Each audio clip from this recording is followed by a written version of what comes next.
आने वाली तीनों बैठकों में 25 बेसिस पॉइंट्स, ऐसा एक्सपेक्टेशन। फ्रंट लोड कर दिया, 50 बेसिस पॉइंट्स की तरफ बढ़ गए तो शायद एक आध बार दरों में और कटौती। ये बेसिकली इस समय markets across the board factor in करके चल रहे हैं।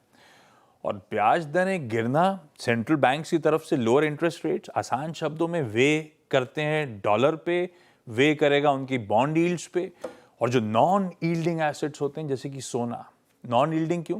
क्योंकि इससे आपको कोई ब्याज मिलना नहीं है, डिविडेंड मिलना नहीं है, इनके लिए फायदे की खबर हो जाती है। ये चमकते हैं, इसीलिए सोना आउट परफॉर्म कर रहा है। वो प्रोड्यूसर साहब ने बढ़िया बार भी बना रखे थे। पिछले कुछ दिनों की सोने की चाल को हमने मैप करने की भी कोशिश करी है। राजीव सर, 1,07,000, 1,08,000, 1,10,000 के आसपास हायर लेवल्स पे बढ़िया कंसोलिडेट होता हुआ सोना, ये तब जब हम फेस्टिविटीज की तैयारी कर रहे हैं। लास्ट टाइम जब सोना 1,00,000 के ऊपर गया था तो मुझे याद पड़ता है काफी सिग्निफिकेंट डिमांड पे इंपैक्ट पड़ा था। 30-40% डिमांड पे कह रहे थे छोटे ज्वेलर्स पे, तो 50% तक का हिट देखने को मिला था।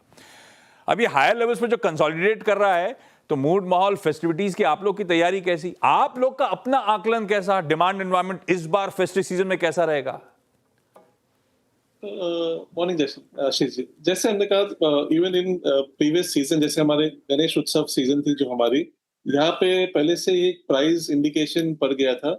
एंड कंज्यूमर्स को जैसे 1 लाख के ऊपर के जो प्राइस पॉइंट्स है, ये अभी एक बेस पॉइंट बन गई है। So they know that the gold price is not going to go lower than that. 1,08,000, 1,09,000 की जो बेस रेट है अभी फॉर द सीजन, ये दिवाली की सीजन रेट्स हमारे लिए स्थिर हो गई है, basically from mental purchase point of view, from consumer also. As of today, जैसे हम पितृपक्ष में है, ये थोड़ा लल सीजन होता है from conversion point of view immediately, but it's important from jeweller point of view कि ये हमारी ऑर्डर प्रोसेसिंग टाइम हो जाती है for the season which is going to start with Navratri. तो ये चलते जो हम देख रहे हैं कि consumer demand will pick up for Navratri as we go ahead with this gold price. Sir, ये तो सच है, ये लल पीरियड है, लल पीरियड का डिमांड तो बट ऑब्वियस पिकअप होगी। Yes. लेकिन क्योंकि सोना बड़े हायर लेवल्स पे कंसोलिडेट कर रहा है, सब ये जानना चाहते थे डिमांड पे कोई सिग्निफिकेंट हिट, मतलब जो परसीव डिमांड थी उससे कुछ ठंडा मामला तो नहीं रहेगा। हम लोग ना शेयर बाजार में कहते हैं स्टॉक्स में डाउन ट्रेडिंग, माल हायर ब्रांड वाला ना लेके सस्ते ब्रांड वाला ले लेते हैं जब मामला गड़बड़ाता है। आप लोगों के केस में कैरेटेज की बात हो जाती है। क्या ऐसा है कि 22 कैरेट से ज्यादा डिमांड 18 पे आएगी, या लोअर कैरेटेज की तरफ लोग मूव कर रहे होंगे, ऐसा कुछ एंटिसिपेट कर रहे हो इस बार आप क्या? नॉट एक्चुअली, बिकॉज जो इंडियन कंज्यूमर डिमांड है वो 22 कैरेट के ऊपर ही होती है। जो प्रोडक्शन ऑफ डिजाइन होती है हमारी, जैसे फिलग्री डिजाइन है या जो इंट्रिकेट इंडियन डिजाइन है, ये बेसिकली 22 कैरेट में ही बनती है। These can not be made in low purity of gold. There are certain things, machine made items है या other products which are there which are not the current trend products can be made in 18 and lower purity also. खास करके diamond jewellery can be made in 18 and 14, but not the Indian traditional gold jewelry, which is the core demand. जो हमारी maximum demand होती है consumers की India में, from urban to rural, all is in 22 carat gold itself. तो इसमें low purity की demand होना संभव नहीं दिख रहा है. However, what's important is lightweight jewelry is how we pitch the entire subject, where lower weight products are possible to be made with better technology in hand, better designer investment in hand. We can produce certain pieces in lighter weight. And that is where the 22 carat की demand होती है। ये होगा कि beautiful designs लेकिन कम सोने के इस्तेमाल के साथ, ऐसा है ना? अच्छा, एक चीज और, ये तो लल पीरियड है, लेकिन ऑफ लेट क्योंकि डायमंड के प्राइसेस कोलैप्स हो गए थे, लिटरली कोलैप्स हुए। yes. क्या एक्सपेक्ट कर रहे हो आप लोग? उस तरफ टिल्ट आता हुआ नजर आएगा? डायमंड का डिमांड बढ़ेगी, ज्वेलरी की डिमांड स्टडेड डायमंड्स की बढ़ेगी, ऐसा होगा क्या?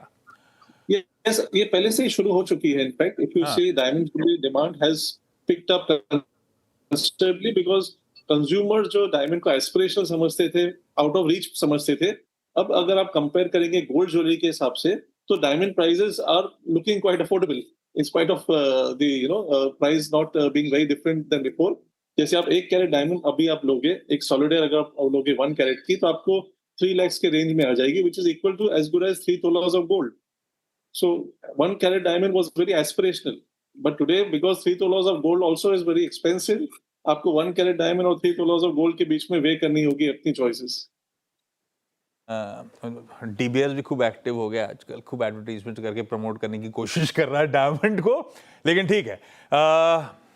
सस्ता तो हो गया है, लेकिन थोड़ा सा conviction vis-a-vis gold diamond को लेकर, क्योंकि जिस तरह के प्राइसेस कोलैप्स हुए तो कन्विक्शन शायद अब कम हो गया है इस स्ट्रीट में। अच्छा पोपले सर, एक बात बताओ, इस तरह की सोने की चाल तूल पकड़ी इस साल, ईयर टिल डेट, खूब इन्वेंट्री होगी, इन्वेंट्री में तो बहुत फायदा हो रहा होगा पोपले ज्वेलर्स को।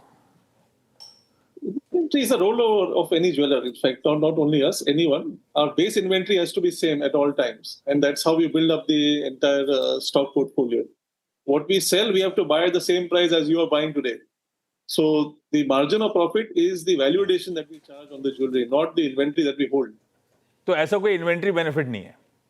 Not literally, but theoretically, yes. Of course, there is on book value.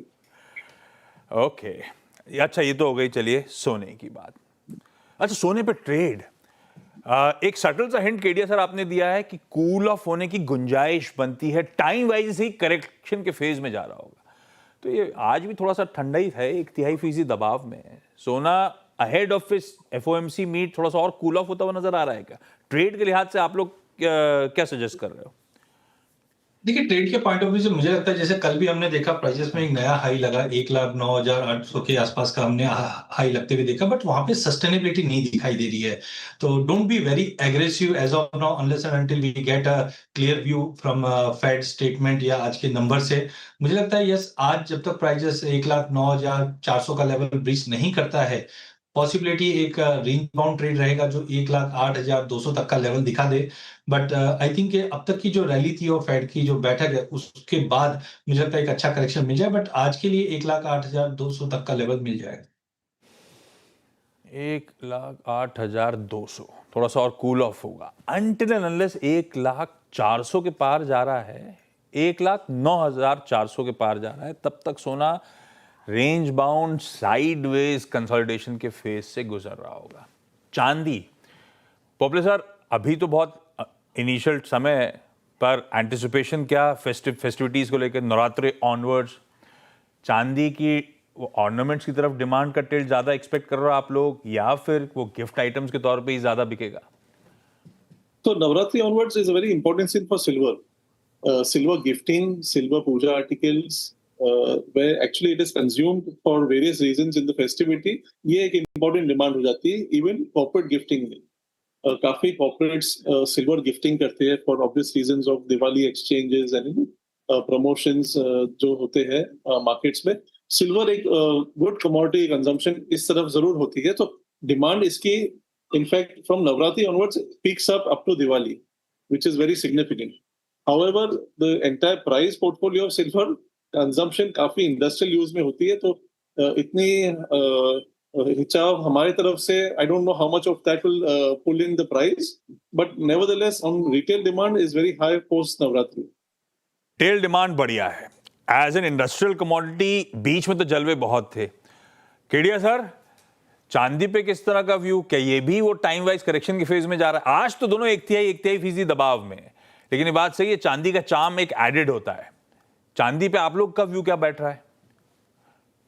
तो अजय जी, चांदी का एक नाम और है, गरीबों का सोना, पुअर्स मैन गोल्ड। तो जिन्होंने अभी तक गोल्ड मिस कर चुका है अब चांदी की तरफ बढ़ रहे हैं। हमने देखा लास्ट ईयर सेंट्रल बैंक्स भी ऐड कर रही है, साथ में ईटीएफ में बहुत अच्छा उछाल है। और एक अच्छा चीज ये है कि पिछले 2-3 सालों में डेफिसिट तो कंटिन्यू रही है चांदी में, और साथ में हम देख रहे हैं कि अब इंडस्ट्रियल कंजम्पशन, क्लीन एनर्जी के अंदर चांदी का रिप्लेसमेंट बहुत स्ट्रॉन्ग जा रहा है। तो हो सकता है गोल्ड के साथ चांदी में थोड़ा सा करेक्शन मिल जाए, but we are heading towards $50। Initially जैसे लास्ट ईयर जो हमने एक व्यू रखा था 2025 के लिए, वो था 1,30,000, तो ऑलमोस्ट हम 1,26 तक तो पहुंच चुके हैं।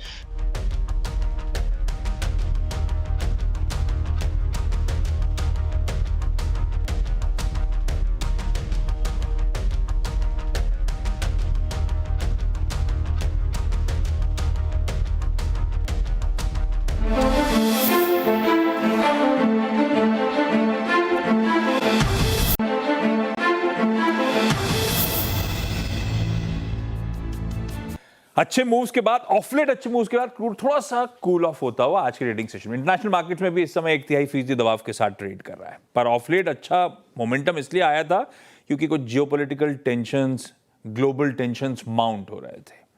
एक तो वो इजरायली अटैक जो हुआ था कतर में, उसके बाद वो अपडेट्स आ रहे थे कि यूएस पुश कर रहा है नए सैंक्शंस लगाने के लिए जो रशियन ऑयल के बायर्स हैं उन पे। यूरोपियन यूनियन से चाह रहा है कि वो एडिशनल सैंक्शंस लगाएं इंडिया और चाइना पे।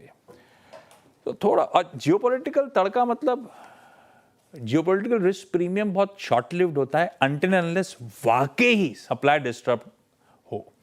तो कौन बेहतर energy expert Narendra Taneja sir से समझाने के लिए समीकरण बैठ कैसे रहे। तनेजा सर, क्या वाकई ये नए सैंक्शंस और ये सब जो चर्चा चल रही है, कोई इमीडिएट थ्रेट सप्लाई डिसरप्शंस की आप देख रहे हो? गुड आफ्टरनून आपको। Good afternoon. देखिए, एक बात तो आप भी शायद मेरे से सहमत होंगे कि अमेरिकी राष्ट्रपति ट्रम्प कब क्या कर बैठे हैं, कब क्या नया जो है वो एग्जीक्यूटिव ऑर्डर पास कर दें, या कब कोई कहीं पे जो है कोई बात नहीं कर दे, कुछ पता नहीं होता। पूरी दुनिया की जियोपॉलिटिक्स उससे हिल जाती है। हमने देखा इजराइल ने क्या किया कतार में, उसको लेकर के पूरे मिडिल ईस्ट के अंदर गल्फ कंट्रीज जो बहुत बड़े एक्सपोर्टर हैं तेल के, बहुत बड़ा वो तो मैक्का है तेल का, वहां पे जो है ये बिल्कुल इस समय जो है मायूसी छा गई है। और दूसरी तरफ हमने ये देखा कि कहीं तो अभी अलास्का में बातचीत शांति की हो रही थी, और अब वही अमेरिका कह रहा है कि सैंक्शन जो है यूरोप के साथ मिलकर और लगाएंगे, भारत के ऊपर, चीन के ऊपर, कुछ अन्य देशों पे जो रूस से तेल खरीदते हैं। तो इसको लेकर के बाजार में काफी मायूसी है, लेकिन सबसे बड़ी जो मायूसी का कारण वो ये है कि कहीं से डिमांड भी नहीं बढ़ रही है, वो भी इनको नजर नहीं आ रहा है। तो कुल मिलाकर के ये पूरा रिफ्लेक्ट कर रहा है। लेकिन अभी जो वजह है जिसकी वजह से आपने देखा तेल थोड़ा ऊपर गया था, अब फिर नीचे की तरफ आ गया, और कुछ लोगों का कल से ये भी कहना शुरू हो गया है कि शायद $60 से नीचे चला जाएगा, क्योंकि अमेरिका तो यही चाहता है कि तेल और सस्ता हो जाए। तो अभी इसको जो कुल मिलाकर के जियोपॉलिटिक्स ही हावी है, पॉजिटिव वे में भी, नेगेटिव वे में भी। और दूसरी तरफ अमेरिका का कहीं ना कहीं भारत को एक तरफ ये कहना है कि हम आपसे ट्रेड एग्रीमेंट करेंगे, बहुत अच्छे अब हमारे मित्र हैं, लेकिन साथ साथ जो है वो ये करना, इस तरह की बातें करना और ये कहना भारत के ऊपर प्रतिबंध लगा दिए। यहाँ ये छोटे मोटे नहीं, बड़े वहाँ के ऑफिशियल्स ये बात कर रहे हैं, और रूस पे भी जो है लगातार जो है वो तनाव बना कर रखा जा रहा है। तो मुझे लगता है अभी जियोपॉलिटिक्स बहुत हावी है। जैसे आपने कहा बिल्कुल कि भाई जियोपॉलिटिक्स का जो दबदबा है या जो माहौल है वो बनता है और एकदम वो गायब भी हो जाता है। लेकिन वो ये नहीं भूलना चाहिए कि तेल जो है, तेल के डीएनए जो है, पिछले 100 साल का इतिहास उठा लीजिए, उसमें 80 से लेकर 90% हमेशा जियोपॉलिटिक्स ही रही है। तो आएगी जाएगी, लेकिन जो है अभी ये जो है फिलहाल मायूसी बाजार के अंदर रहेगी। लेकिन कब ये चेंज हो जाए, कब जो है नया ट्वीट आ जाए ट्रम्प साहब का और उससे सर फिर हरकत चालू हो जाए, कहना मुश्किल है। बहुत मुश्किल है, बहुत अनप्रेडिक्टेबल हो गया है सब कुछ ट्रम्प साहब के कारण। Taneja sir, thank you so much.